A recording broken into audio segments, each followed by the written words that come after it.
Welcome to the Tiny Bites of Business podcast, where we take practical, implementable tools and strategies and pack them into bite-sized episodes. I'm your host, Sarah Wooden. Let's talk about systems, streamlining, and business strategy. Hi, everyone. We are back again. I'm so excited to see you here. I have some exciting news. I actually invested in upgrading my gear for the podcast. I bought a new microphone, and then I have spent the last 45 minutes fighting with this thing to get it work. So you're with my existing microphone gear while we record these episodes, and hopefully in the coming episodes I will have some new gear giving us some crisper sound. Anyway, on to today's topic. Today I wanted to talk a little bit about how to audit your systems. This is something that I've been doing a lot of lately. Either one-on-one in messages with people for my existing clients. I've done a whole bunch of standalone audits recently.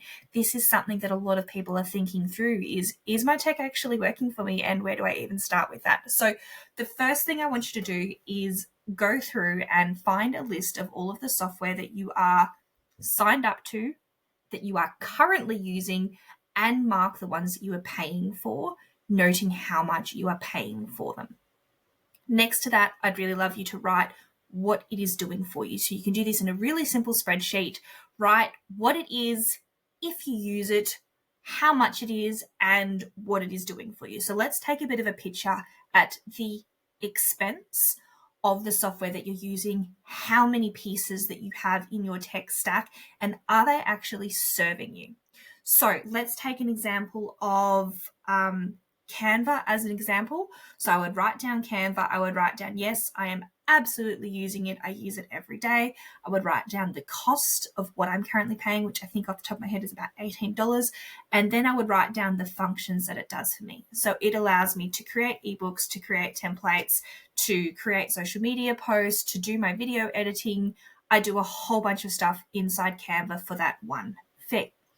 So now the next thing is to actually go through and have a look at all the different ways that that program has been built to be serving you, which is probably different to what it was when you signed up, and have a look if you are taking full advantage of the technology behind that software. Oftentimes when we sign up for things, we might sign up to 3 or 4 different tools because they all do different things. And over time, the tools that we are using get smarter. And we don't actually need to use 3 or 4 different tools to do that one thing anymore. And sometimes we just overlooked a function in the tool. So as an example, I am using Riverside to record my podcasts. Don't ask me why, but when I first started playing with Riverside a year ago, I couldn't for the life of me work out how to edit things inside Riverside. Don't ask me why. It just was not working. So I was exporting the podcasts over to Veed and editing them in Veed, and then uploading them to Podbean. As I've got better at using the system, I found that there is so much more capability within Riverside than I realized. I can generate my transcripts here. I can generate my descriptions here. I can do all of my editing. I can drop in my intro. I can do all of the different bits. I can even publish to Spotify from here. So now I can look at, okay, Veed is actually no longer needed. As far as Canva goes, you've now got inside Canva, you can go through the apps and through the integrations. It does things like it can publish for you to Instagram. You can generate your QR codes inside of Canva. It's now got a mock-up function, so you can generate your mock-ups inside Canva. You no longer need to draw your graphics over to a third-party tool. I forget the name of it, but there was one that I used to use to create mock-ups where you'd put your image onto, say, a tablet screen or a book cover or something like that, t-shirt. It does all of that for you now right inside Canva. It's got a whole bunch of calendar functions and all sorts of different things that weren't there when the tool was launched 6 years ago, 8 years ago. I don't actually know how long. Oh, it's 10 years. 10 years. Canva's been around for 10 years. It's got a whole bunch of things.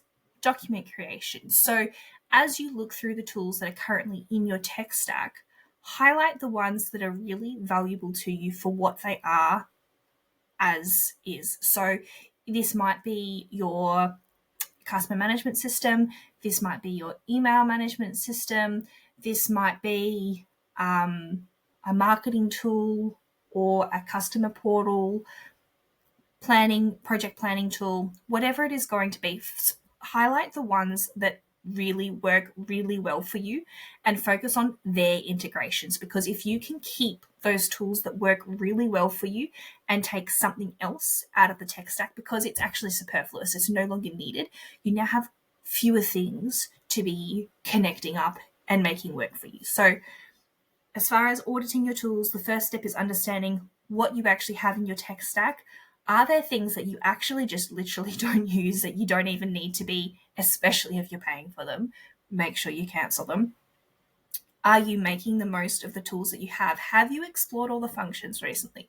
Have you explored the integrations? So many tools have built-in integrations that just make it so easy to talk to other things. I love ClickUp for all their integrations and the fact that it automatically talks to Loom and to Zoom and to Toggle and to all of these other tools. So it all just connects beautifully. There are so many tools out there that do the same as well. So have a look at that.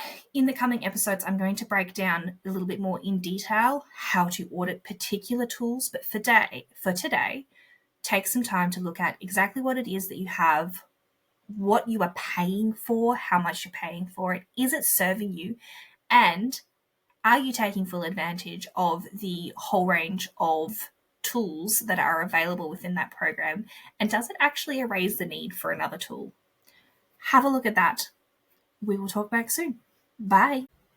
Thanks for listening today. My goal is that every episode is both compact and useful because I know that you're a busy little bee building a business that makes an impact. But there's only so much I can share with you in just a few minutes, and you have your own unique ecosystem of tech, tasks, and needs. So if you're looking to take the next step, I'd love to help you during a one-to-one call where we can look at your systems, automation, or build a plan of what next. Head to the website to find out more.